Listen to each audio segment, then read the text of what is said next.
സഹോദരി സഹോദരന്മാരെ, നമ്മൾ ഇന്ന് ചിന്തിക്കുന്ന വിഷയം മനസ്സിൻ്റെ പാപങ്ങൾ എന്നതിനെ പറ്റിയാണ്. പാപങ്ങൾ എന്ന് സാധാരണയായിട്ട് പറയുമ്പോൾ പുറമേ നമ്മൾ ചെയ്യുന്ന പാപങ്ങളെ പറ്റിയാണ് മനുഷ്യർ പൊതുവെ സംസാരിക്കുന്നതും ചിന്തിക്കുന്നതും ഒഴിവാക്കാനായിട്ട് ശ്രമിക്കുന്നതും. എന്നാൽ ദൈവത്തിൻ്റെ വചനം ആഴത്തിൽ പഠിക്കുമ്പോൾ നമുക്ക് മനസ്സിലാകും, ദൈവം കുറച്ചുകൂടി ശ്രദ്ധിക്കുന്നത് നമ്മുടെ മനസ്സിൻ്റെ പാപങ്ങളെ പറ്റിയാണ്.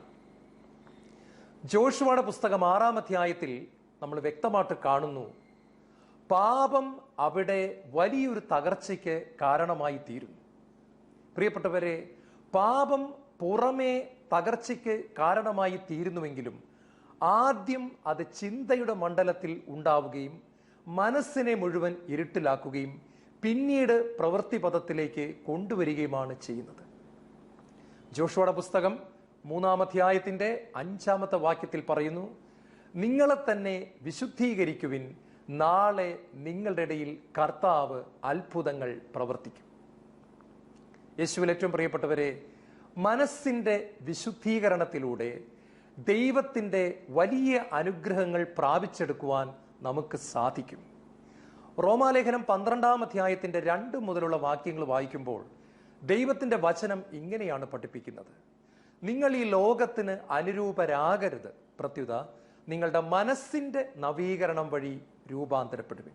അപ്പോൾ ദൈവം പോയിന്റ് ഔട്ട് ചെയ്യുന്നത് മനസ്സിൻ്റെ നവീകരണമാണ്. നമ്മൾ പുറമേ കാണിക്കുന്ന പ്രവൃത്തികളെക്കാൾ ഉപരിയായി മനസ്സിൻ്റെ നവീകരണം, സാങ്ക്ടിഫിക്കേഷൻ ഓഫ് ദ മൈൻഡ്, മനസ്സിൽ പ്രകാശം നിറയുന്നതിനെ, മനസ്സിൽ ദൈവത്തിൻ്റെ അഭിഷേകം കൊണ്ട് നിറയുന്നതിനെ, മനസ്സിൽ ദൈവത്തിൻ്റെ പരിശുദ്ധി കൊണ്ട് നിറയുന്നതിനെ ദൈവം ഒത്തിരിയേറെ വിലമതിക്കുന്നു.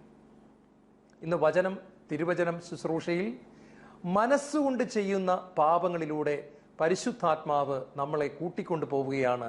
എന്തിനാണെന്ന് പറഞ്ഞാൽ അതിൽ നിന്നൊരു വിശുദ്ധീകരണം നേടുകയും കർത്താവ് ആഗ്രഹിക്കുന്ന ഒരു പരിശുദ്ധിയിലേക്ക് നമുക്ക് വളർന്നു വരാൻ കഴിയണമെന്ന് ദൈവം ആഗ്രഹിക്കുന്നു.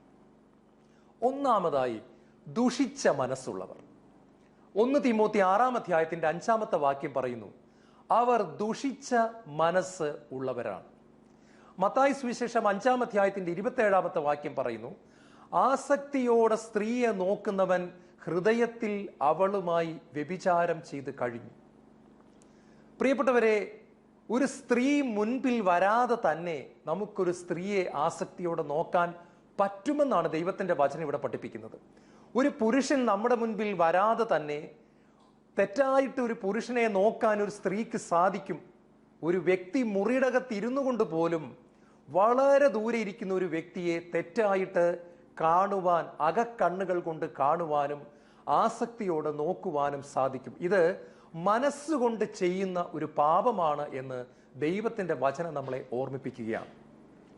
ഉൽപ്പത്തി പുസ്തകം 6-ാം അധ്യായത്തിൻ്റെ 5-ാമത്തെ വാക്യത്തിൽ നമ്മൾ കാണുന്നു, ഭൂമിയിൽ മനുഷ്യന്റെ ദുഷ്ടത വർദ്ധിച്ചിരിക്കുന്നുവെന്നും അവന്റെ ഹൃദയത്തിലെ ചിന്തയും ഭാവനയും എപ്പോഴും ദുഷിച്ചത് മാത്രമാണെന്നും കർത്താവ് കണ്ടു. ഭൂമിയിൽ മനുഷ്യന്റെ ദുഷ്ടത വർദ്ധിച്ചിരിക്കുന്നു എന്ന് ദൈവം കണ്ടു. അതിൻ്റെ തൊട്ടടുത്ത വചനത്തിൽ പറയുന്നത് അവൻ്റെ പ്രവൃത്തിയെക്കുറിച്ചല്ല, പകരം അവൻ്റെ ഹൃദയത്തിലെ ചിന്തയും ഭാവനയും എപ്പോഴും ദുഷിച്ചത് മാത്രമാണെന്നും കർത്താവ് കണ്ടു.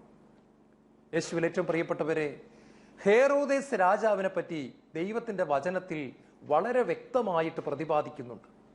ഹേറോദേസിൻ്റെ വലിയ പാപം നിറഞ്ഞ ജീവിതത്തെക്കുറിച്ച് ബൈബിൾ വ്യക്തമായിട്ട് വരച്ച് കാണിക്കുന്നുണ്ട്. ഹേറോദേസ് തൻ്റെ സഹോദരൻ്റെ ഭാര്യയെ സ്വന്തമാക്കിക്കൊണ്ട് പരസ്യമായ വ്യഭിചാരത്തിൽ ജീവിക്കുന്നതിൻ്റെ ചിത്രമാണ് നമുക്ക് ചരിത്രത്തിൽ കാണാനായിട്ട് സാധിക്കുന്നത്. ഇത് ഒറ്റ ദിവസം കൊണ്ട് സംഭവിച്ചൊരു കാര്യമല്ല. ഞാൻ ഇങ്ങനെ വിശ്വസിക്കുകയാണ്, തൻ്റെ സഹോദരൻ്റെ ഭവനത്തിൽ ഹേറോദേസ് പോയപ്പോൾ സഹോദരൻ്റെ ഭാര്യയെ തെറ്റായിട്ട് അദ്ദേഹം നോക്കി, ആസക്തിയോടെ നോക്കി.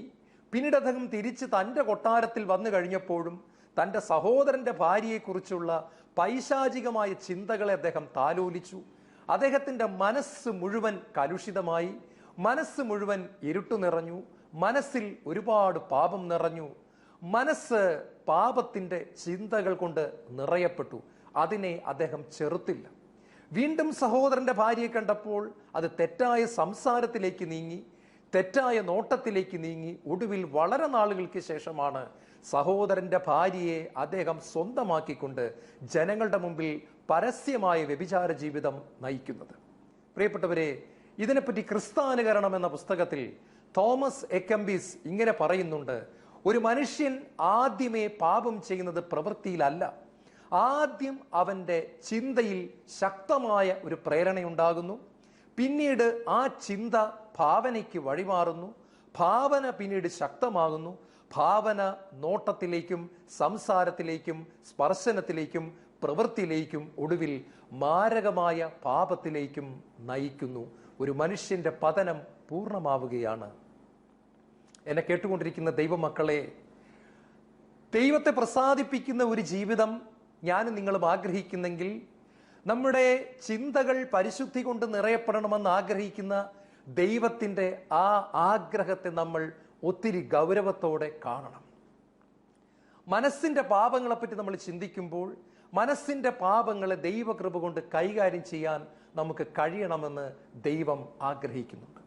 സോളമൻ രാജാവിനെ പറ്റി പറയുന്നു. സോളമൻ ധാരാളം വിദേശ വനിതകളെ തൻ്റെ ഭാര്യമാരായി സ്വീകരിച്ചു. ഇതും ഒറ്റ ദിവസം കൊണ്ട് സംഭവിച്ചൊരു കാര്യമല്ല.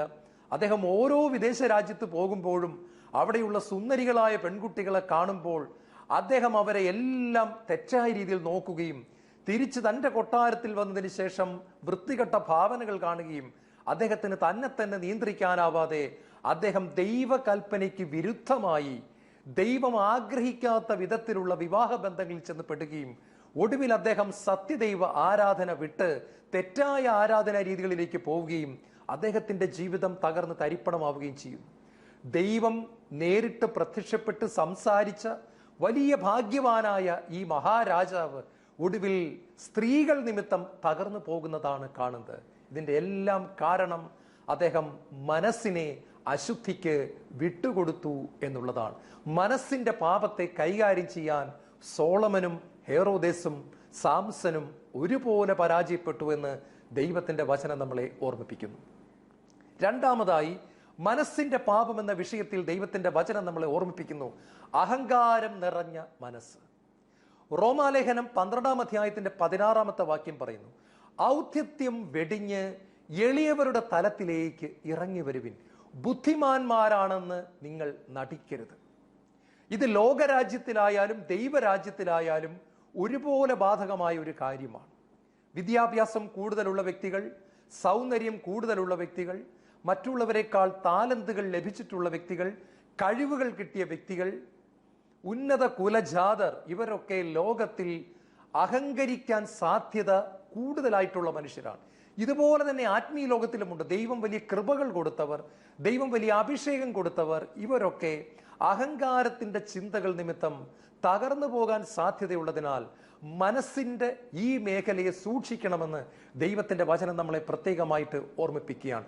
ഔദ്ധ്യത്യം വെടിഞ്ഞ് എളിയവരുടെ തലത്തിലേക്ക് ഇറങ്ങി വരുവിൻ, ബുദ്ധിമാന്മാരാണ് എന്ന് നിങ്ങൾ നടിക്കരുത്. യേശുവിൽ ഏറ്റവും പ്രിയപ്പെട്ട സഹോദരി സഹോദരന്മാരെ, ഈ ലോകത്തിലെ എന്നല്ല പ്രപഞ്ചത്തിലെ തന്നെ ആദ്യത്തെ പാപം കടന്നു വരുന്നത് സത്യത്തിൽ സ്വർഗത്തിലാണ്. യെശയ്യാ പ്രവാചകന്റെ പുസ്തകം 14-ാം അധ്യായം 12 മുതൽ വായിക്കുമ്പോൾ നമ്മൾ ഇങ്ങനെ കാണുന്നു: പ്രഭാത നക്ഷത്രമേ, നീ എങ്ങനെയാണ് ഈ രൂപത്തിൽ ആയിത്തീർന്നത്? ജനതകളെ ഭരിച്ചിരുന്ന നീ എങ്ങനെയാണ് വെട്ടി വീഴ്ത്തപ്പെട്ടത്? നീ തന്നെത്താൻ പറഞ്ഞു, ഞാൻ സ്വർഗത്തിലേക്ക് കയറും, ഞാൻ ആകാശത്തിൽ ദൈവത്തിൻ്റെ നക്ഷത്രങ്ങൾക്ക് മീതെ കയറും, ഞാൻ അത്യുന്നതനെ പോലെയാകും, ഞാൻ ഉത്തരദിക്കിൽ സമാഗമ പർവ്വതത്തിന്റെ മുകളിൽ ഇരിക്കും, ഞാൻ ദൈവത്തിൻ്റെ മേഘങ്ങൾക്ക് മുകളിൽ കയറും, എന്നാൽ നീ പാതാളത്തിലേക്ക് വെട്ടി താഴ്ത്തപ്പെട്ടിരിക്കുന്നു.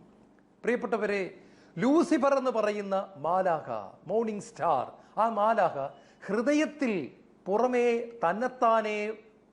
ഒന്നും പറഞ്ഞില്ല, ഹൃദയത്തിൽ ഉള്ളുകൊണ്ട് ചിന്തിച്ചു, മനസ്സിന്റെ മേഖലയിൽ ചിന്തിച്ചു, ഞാൻ ദൈവത്തിന്റെ സിംഹാസനത്തിൽ കയറി ഇരിക്കും. ഈ ചിന്ത നിമിത്തം മാലാഖ സാത്താനായി തീരുന്നു എന്ന് ദൈവത്തിന്റെ വചനം നമ്മളെ ഓർമ്മിപ്പിക്കുകയാണ്. ഡാനിയേൽ പ്രവാചകന്റെ പുസ്തകത്തിൽ 4-ാമത്തെ അധ്യായത്തിൽ നമ്മളൊരു രംഗം കാണുന്നു. നബൂഖദ്നേസർ രാജാവ് തൻ്റെ കൊട്ടാരത്തിൻ്റെ മട്ടുപ്പാവിൽ ഉലാത്തിക്കൊണ്ടിരിക്കുന്ന സമയത്ത് അദ്ദേഹം ഇങ്ങനെ പറഞ്ഞു, മഹാനായ ഞാൻ എൻ്റെ രാജകീയ പ്രഭാവത്തിനു വേണ്ടി, രാജകീയ ഗ്ലോറിക്കു വേണ്ടി ഈ മഹത്തായ മന്ദിരം നിർമ്മിച്ചിരിക്കുന്നത് കാണുന്നില്ലേ? ഇതാ മഹത്തായ ഈ ബാബിലോൺ എൻ്റെ മഹത്വത്തിനു വേണ്ടി ഞാൻ നിർമ്മിച്ചിരിക്കുന്നു. ദൈവത്തിൻ്റെ വചനം അവിടെ ഇങ്ങനെ പറയുന്നു.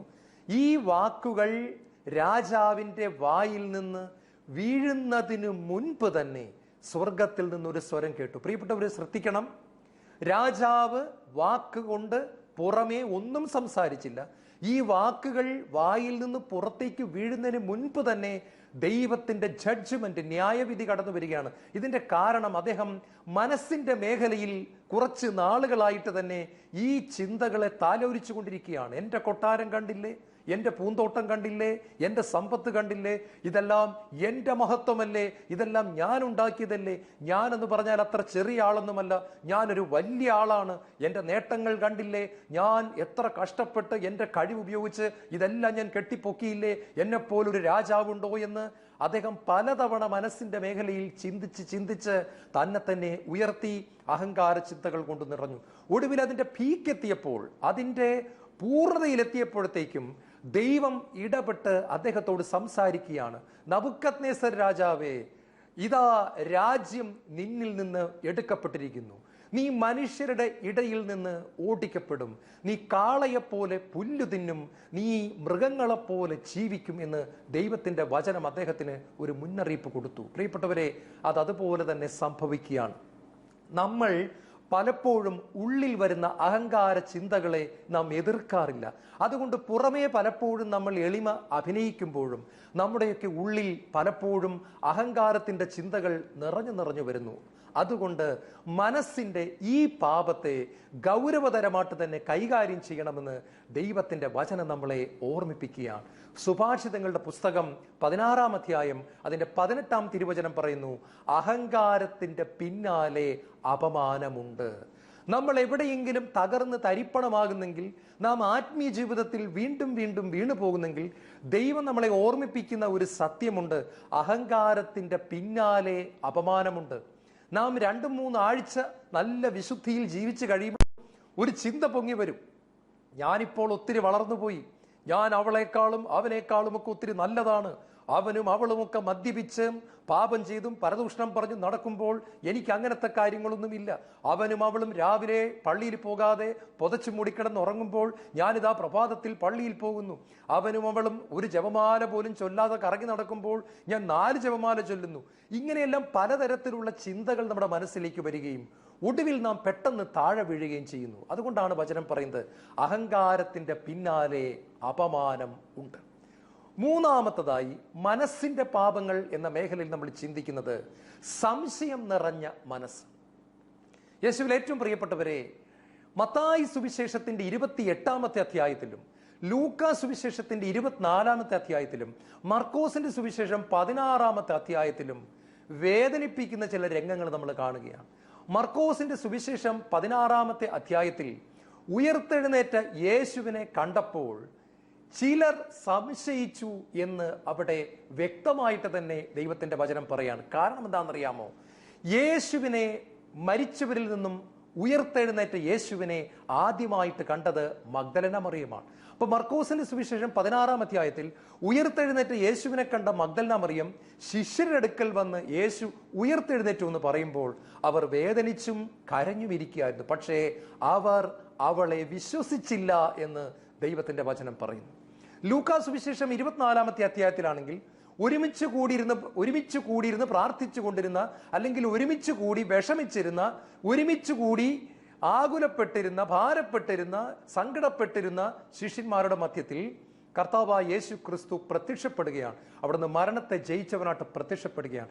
യേശുവിനെ കണ്ടപ്പോൾ അവർ ഭൂതമാണെന്ന് വിചാരിച്ച് ഭയന്ന് വിറയ്ക്കുകയും ഞെട്ടിത്തരിക്കുകയും ചെയ്തു. അപ്പോൾ യേശു അവരോട് ചോദിക്കുന്നു, നിങ്ങളുടെ മനസ്സിൽ സംശയങ്ങൾ ഉയരുന്നത് എന്തുകൊണ്ട്? നിങ്ങൾ ഭയപ്പെടുന്നത് എന്തുകൊണ്ട്? പ്രിയപ്പെട്ടവരെ, കർത്താവിനെ കണ്ടപ്പോഴും അവിടെ ശിഷ്യന്മാർ സംശയിക്കുന്നു എന്നാണ് ദൈവത്തിന്റെ വചനം പറയുന്നത്. മത്തായി സുവിശേഷം 28-ാമത്തെ അധ്യായത്തിൽ നമ്മൾ കാണുന്നത്, ഈശോ പറഞ്ഞതനുസരിച്ച് അവർ ഗലീലയിലെ മലയിലേക്ക് പോയി.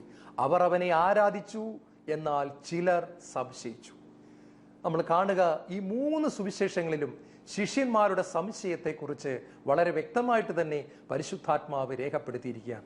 നമുക്ക് ദൈവത്തിൽ നിന്നും കാര്യങ്ങൾ ലഭിക്കുവാനുള്ള, അനുഗ്രഹങ്ങൾ നേടുവാനുള്ള കറൻസിയുടെ പേരാണ് വിശ്വാസം. നമ്മൾ ഈ ലോകത്തിൽ എന്തെങ്കിലുമൊക്കെ സാധനങ്ങൾ വാങ്ങിക്കണമെങ്കിൽ നമുക്ക് നോട്ട് വേണം, രൂപ വേണം, കറൻസി വേണം. ലോകത്ത് എവിടെ പോയാലും നമുക്ക് ഡോളർ, അമേരിക്കൻ ഡോളർ കയ്യിലുണ്ടെങ്കിൽ നമുക്കൊരു ബാങ്കിൽ നിന്നും മാറ്റിയെടുത്ത് നമുക്ക് ലോകത്ത് എവിടെയാണെങ്കിലും ജീവിക്കാനായിട്ട് സാധിക്കും. പ്രിയപ്പെട്ടവരെ, ലോകത്തിൽ ഏത് രാജ്യത്തിൻ്റെ നാണയങ്ങൾ മാറ്റിയെടുക്കാവുന്ന സംവിധാനങ്ങൾ മിക്കവാറും രാജ്യങ്ങളിൽ ഉണ്ട്. എന്നാൽ ദൈവരാജ്യത്തിൽ ദൈവത്തിൻ്റെ വ്യവസ്ഥ പ്രകാരം ദൈവിക അനുഗ്രഹങ്ങൾ പ്രാപിക്കാനുള്ള കറൻസിയുടെ പേരാണ് വിശ്വാസം. അതിനെതിരായ കാര്യമാണ് സംശയം. അതുകൊണ്ടാണ് ഹെബ്രായ ലേഖനം 11-ാം അധ്യായത്തിന്റെ 6-ാമത്തെ വാക്യം പറയുന്നത്, ദൈവസന്നിധിയിലേക്ക് കടന്നു വരുന്നവർ ദൈവമുണ്ട് എന്നും തന്നെ അന്വേഷിക്കുന്നവർക്ക് അവിടുന്ന് പ്രതിഫലം നൽകുമെന്നും ഉറച്ചു വിശ്വസിക്കണം. അതുകൊണ്ടാണ് ഹെബ്രായ ലേഖനം 11-ാം അധ്യായത്തിന്റെ 1-ാമത്തെ വാക്യത്തിൽ പറയുന്നത്, വിശ്വാസം എന്ന് പറയുന്നത് പ്രത്യാശിക്കുന്ന ലഭിക്കുമെന്ന ഉറപ്പും കാണപ്പെടാത്തവ ഉണ്ട് എന്ന ബോധ്യവുമാണ്. വീണ്ടും ഹെബ്രായ ലേഖനം 11:6 ഒന്നുകൂടെ നമ്മളെ ഓർമ്മിപ്പിക്കുന്നു, വിശ്വാസം കൂടാതെ ദൈവത്തെ പ്രസാദിപ്പിക്കാൻ സാധ്യമല്ല എന്ന് പറഞ്ഞാൽ ഈ കറൻസി ഉപയോഗിക്കാതെ നമുക്ക് ദൈവത്തിൽ നിന്നും ഒന്നും നേടുവാനായിട്ട് സാധിക്കുകയില്ല. ഈശോയിൽ എന്നെ കേട്ടുകൊണ്ടിരിക്കുന്ന പ്രിയപ്പെട്ടവരെ, സംശയം നമ്മുടെ മനസ്സിലേക്ക് കടന്നു വരുമ്പോൾ അതൊരു നിസ്സാര കാര്യമാണെന്ന് കരുതി അതിനെ താലോലിക്കാതെ നാം അതിനെ മനസ്സിന്റെ തലത്തിൽ വെച്ച് തന്നെ എതിർക്കണമെന്നും അതിനെ പരാജയപ്പെടുത്തണമെന്നും ദൈവമായ കർത്താവ് ആഗ്രഹിക്കുന്നുണ്ട്. 4-ാമതായിട്ട് നമ്മൾ മനസ്സിന്റെ പാപം എന്ന മേഖലയിൽ ചിന്തിക്കുന്നത് ആകുലത നിറഞ്ഞ മനസ്സാണ്. മത്തായി എഴുതിയ സുവിശേഷം അതിന്റെ 6-ാമത്തെ അധ്യായം 31 മുതലുള്ള തിരുവചനങ്ങൾ വായിക്കുമ്പോൾ ദൈവത്തിന്റെ വചനം ഇങ്ങനെയാണ് പഠിപ്പിക്കുന്നത്, എന്ത് ഭക്ഷിക്കുമെന്നോ എന്ത് പാനം ചെയ്യുമെന്നോ എന്ത് ധരിക്കുമെന്നോ ഓർത്ത് നിങ്ങൾ ആകുലപ്പെടരുത്, ഉത്കണ്ഠപ്പെടരുത്. വിജാതീയരാണ് ഇതെല്ലാം അന്വേഷിക്കുന്നത്, നിങ്ങൾക്കിതെല്ലാം ആവശ്യമാണെന്ന് നിങ്ങളുടെ സ്വർഗസ്ഥനായ പിതാവ് അറിയുന്നു. നിങ്ങൾ ആദ്യം അവിടുത്തെ രാജ്യവും നീതിയും അന്വേഷിക്കുവിൻ, ബാക്കി എല്ലാം നിങ്ങൾക്ക് കൂട്ടിച്ചേർത്ത് തരും. പ്രിയപ്പെട്ട സഹോദരങ്ങളെ, 1 പത്രോസ് 5-ാം അധ്യായത്തിന്റെ 6-ാമത്തെ വചനം ഇത് തന്നെ പറയുന്നു, ഒന്നിനെക്കുറിച്ച് നിങ്ങൾ ഭാരപ്പെടേണ്ട, നിങ്ങളുടെ ഉത്കണ്ഠകളെല്ലാം കർത്താവിനെ ഭരമേൽപ്പിക്കുവിൻ, അവിടെ നിന്ന് നിങ്ങളുടെ കാര്യത്തിൽ ശ്രദ്ധാലുവാണ്. ഞാനൊരു കഥ കേട്ടിട്ടുണ്ട്. ഒരിക്കൽ 5 വയസ്സുള്ള ഒരു പെൺകുട്ടി ഒരു വീടിന്റെ മുൻപിൽ ഇരിക്കുകയാണ്. ആ വീടിന്റെ മുൻപിൽ ഒരു വലിയ കുളമുണ്ട്. ഈ പെൺകുട്ടി തലയ്ക്ക് കയ്യും കൊടുത്ത് കുളത്തിലേക്ക് നോക്കി ഭാരപ്പെട്ട് ആകുലപ്പെട്ടിരിക്കുകയാണ്.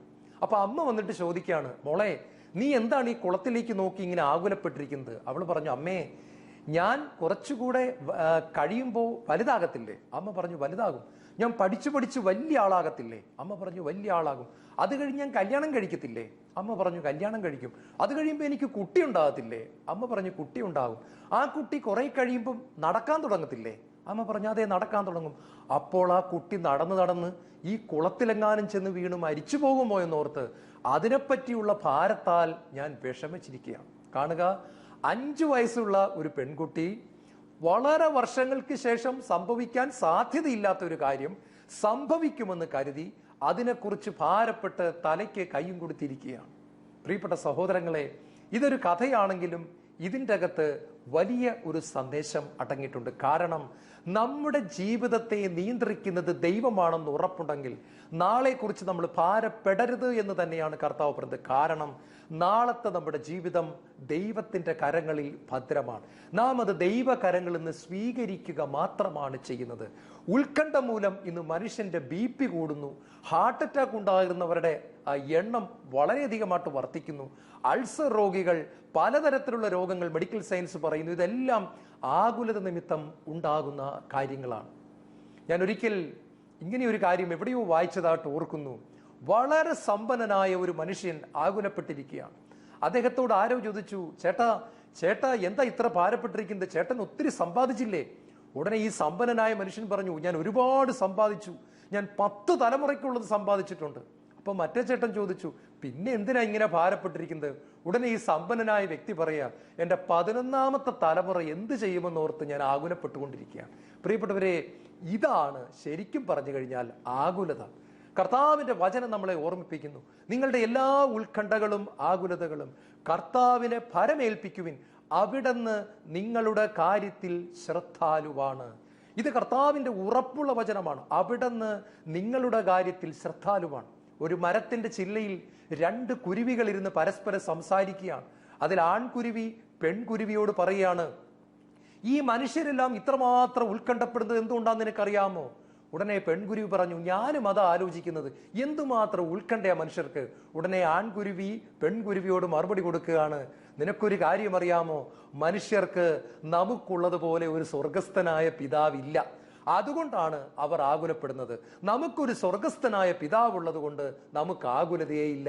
എന്നാൽ മനുഷ്യർക്ക് നമുക്കുള്ളതുപോലെ ഒരു സ്വർഗസ്ഥനായ പിതാവ് ഇല്ലാത്തത് കൊണ്ടാണ് അവരാകുലപ്പെടുന്നത്. പ്രിയപ്പെട്ട സഹോദരങ്ങളെ, നമ്മുടെ ജീവിതം ഒരുപാട് ധ്യാനങ്ങൾ കൂടിയിട്ടും ഇപ്പോഴും ടെൻഷൻ അടിച്ചും ഭാരപ്പെട്ടും ആകുലതപ്പെട്ടുമാണ് ജീവിക്കുന്നെങ്കിൽ നമ്മുടെ ആത്മീയ ജീവിതത്തിന് എന്തോ തകരാറുണ്ട്. അത് കറക്റ്റ് ചെയ്യണമെന്നും കർത്താവിൽ നമ്മുടെ ജീവിതത്തെ സമർപ്പിക്കണമെന്നും ദൈവം ആഗ്രഹിക്കുകയാണ്.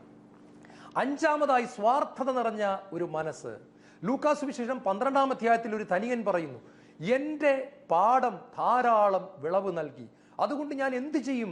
ഞാൻ എൻ്റെ അറപ്പുരകൾ പൊളിക്കും, ഇതെല്ലാം വലുതാക്കും, എന്നിട്ട് എൻ്റെ ആത്മാവിനോട് പറയും, ആത്മാവേ തിന്നുകുടിച്ച് ആനന്ദിക്കുക, അനേക നാളത്തേക്കുള്ളത് സംഭരിച്ചു വെച്ചിട്ടുണ്ട്. ദൈവം അവനോട് പറഞ്ഞു, പോഷാ, ഇന്ന് രാത്രി നിന്റെ ജീവൻ എടുത്താൽ നീ എന്ത് ചെയ്യും? പ്രിയപ്പെട്ടവരെ, ഒരു സമ്പന്നൻ ഭാവിയിലേക്ക് സമ്പത്ത് കരുതി വെച്ചത് തെറ്റാണോ? ഒരിക്കലും അത് തെറ്റല്ല. പക്ഷെ ഇവിടെ അദ്ദേഹം ചെയ്ത കാര്യം എന്താണെന്നറിയാമോ? തനിക്ക് ഒരുപാട് വിളവ് കിട്ടിയപ്പോൾ അദ്ദേഹം തൻ്റെ ചുറ്റും ജീവിച്ചിരുന്ന കണ്ണുനീരോടുകൂടി കഴിയുന്ന ആരെയും പറ്റി അദ്ദേഹം ചിന്തിച്ചില്ല. വേദനിക്കുന്ന ഒരു വിധവയെ പറ്റിയോ, ചികിത്സിക്കാൻ പൈസ ഇല്ലാത്ത ഒരു ക്യാൻസർ രോഗിയെ പറ്റിയോ, പെൺകുട്ടികളെ വിവാഹം കഴിച്ചയക്കാൻ ഭാരപ്പെടുന്ന പാവപ്പെട്ട ഒരു അമ്മച്ചിയെക്കുറിച്ചോ അദ്ദേഹം ചിന്തിക്കാതെ തന്നെക്കുറിച്ച് മാത്രം ചിന്തിച്ചതാണ് അദ്ദേഹത്തിന്റെ തെറ്റ് എന്ന് വചനം നമ്മളെ ഓർമ്മിപ്പിക്കുകയാണ്. പ്രിയപ്പെട്ടവരെ, സ്വാർത്ഥത നിറഞ്ഞ മനസ്സിനെ നമ്മൾ പരാജയപ്പെടുത്തണമെന്ന് ദൈവത്തിന്റെ വചനം പറയുന്നു. യാക്കോബിന്റെ ലേഖനം 3-ാം അധ്യായം അതിന്റെ 6-ാമത്തെ വചനത്തിൽ ദൈവത്തിന്റെ വചനം നമ്മളെ ഇങ്ങനെ ഓർമ്മിപ്പിക്കുന്നു, എവിടെ സ്വാർത്ഥതയും അസൂയയും ഉണ്ടോ അവിടെ ക്രമക്കേടും എല്ലാ പ്രശ്നങ്ങളും ഉണ്ട്. എവിടെ സ്വാർത്ഥതയും അസൂയയും ഉണ്ടോ അവിടെ ക്രമക്കേടും എല്ലാ പ്രശ്നങ്ങളും ഉണ്ട്. ഇത് കർത്താവിന്റെ വചനം വീണ്ടും നമ്മളെ ഓർമ്മിപ്പിക്കുന്നു. 6-ാമതായിട്ട് അസൂയ നിറഞ്ഞ ഒരു മനസ്സ്. ഭൂമിയിലെ ആദ്യത്തെ കൊലപാതകം അസൂയ നിമിത്തം ഉണ്ടായതാണ് എന്ന് ദൈവത്തിന്റെ വചനം ഓർമ്മിപ്പിക്കുന്നു. ആബേലിന്റെ ബലി സ്വീകരിച്ച ദൈവത്തിന്റെ ആ മനസ്സ് കണ്ടിട്ട് ആബേൽ സ്വീകരിക്കപ്പെട്ടുവെന്ന് കണ്ടപ്പോൾ പ്രാർത്ഥിക്കാൻ പോയ, ബലിയർപ്പിക്കാൻ പോയ കായേൻ അസൂയ കൊണ്ട് നിറഞ്ഞു. പ്രിയപ്പെട്ടവരെ, ഇത് നമ്മൾ ചിന്തിക്കണം. പ്രാർത്ഥിക്കാൻ പോയ കായേന്റെ ജീവിതത്തിലാണ് അസൂയ നിറയപ്പെട്ടത്. അസൂയ കൊലപാതകത്തിലേക്ക് ചെല്ലുന്നു. സ്വന്തം സഹോദരനെ കായേൻ കൊന്നുകളയുന്നു. 7-ാമത്തായിട്ട് വെറുപ്പ് നിറഞ്ഞൊരു മനസ്സിനെ കൂടെ നമ്മൾ കൈകാര്യം ചെയ്യണമെന്ന് ദൈവത്തിന്റെ വചനം ഓർമ്മിപ്പിക്കുന്നു. അപ്പോസ്തല പ്രവർത്തനം 8-ാമത്തെ അധ്യായത്തിൽ മന്ത്രവാദിയായ ശിമയോൻ സുവിശേഷം കേട്ട് യേശുക്രിസ്തുവിൽ വിശ്വസിക്കുകയാണ്. എന്നാൽ പത്രോസ് കൈവച്ചപ്പോൾ പരിശുദ്ധാത്മ അഭിഷേകം ജനങ്ങൾക്ക് കിട്ടുന്നത് കണ്ട ശിമയോൻ പറഞ്ഞു, ഞാൻ കുറച്ച് പൈസ തരാം, ഈ അഭിഷേകം എനിക്ക് കിട്ടുമോ? ഞാൻ പൈസ തരാം, എനിക്ക് അഭിഷേകം വേണം. ഉടനെ പത്രോസ് ലീഹ ശിമയോനോട് പറയുകയാണ്, നിന്റെ ഹൃദയം ദൈവസന്നിധിയിൽ ശുദ്ധമല്ല. അപ്പോസ്തല പ്രവർത്തനം 8:21, 8:23 പറയാണ്, നീ കടുത്ത വിദ്വേഷത്തിലും അനീതിയുടെ ബന്ധനത്തിലുമാണ് എന്ന് ഞാൻ അറിയുന്നു. പത്രോസ് ലീഹ പരിശുദ്ധാത്മാവ് കൊണ്ട് നിറഞ്ഞ് ശിമയോനെ നോക്കിയപ്പോൾ കണ്ടത് അവൻ കടുത്ത വിദ്വേഷത്തിലും അനീതിയുടെ ബന്ധനത്തിലുമാണ് എന്ന് അറിയുകയാണ്. പ്രിയപ്പെട്ട സഹോദരങ്ങളെ, ഇവിടെ പറഞ്ഞ 7 അവസ്ഥകളും യേശുക്രിസ്തുവിൽ വിശ്വസിക്കുന്ന ദൈവ മക്കൾക്ക് ദൈവം തന്ന സന്ദേശമാണ്, അല്ലാതെ നിരീശ്വരവാദികളോട് പറഞ്ഞ സന്ദേശമല്ല. മനസ്സിന്റെ പാപങ്ങളെ കൈകാര്യം ചെയ്തുകൊണ്ട് വിശുദ്ധിയിലേക്ക് വളരുവാനും ദൈവം നമുക്ക് വേണ്ടി കരുതുന്ന മുഴുവൻ അനുഗ്രഹങ്ങളും ഏറ്റെടുക്കുവാനും കർത്താവ് നമ്മളെ ഓർമ്മിപ്പിക്കുകയാണ്. റോമാലേഖനം 12-ാം അധ്യായത്തിൽ ദൈവത്തിന്റെ വചനം പറയുന്നുണ്ട്, നിങ്ങളുടെ മനസ്സിന്റെ നവീകരണം വഴി രൂപാന്തരപ്പെടുവിൻ, അപ്പോൾ നല്ലതും പ്രീതിജനകവും പരിപൂർണവുമായത് എന്തെന്ന് വിവേചിച്ചറിയുവാൻ നിങ്ങൾക്ക് സാധിക്കും. കണ്ണുകളടയ്ക്കാൻ നമുക്ക് പ്രാർത്ഥിക്കാം. കർത്താവേ, എൻ്റെ മനസ്സിന്റെ നവീകരണം വഴി ദൈവഹിതം എന്തെന്ന് തിരിച്ചറിയാൻ എനിക്ക് സാധിക്കുമെന്ന് വചനം പറയുന്നു.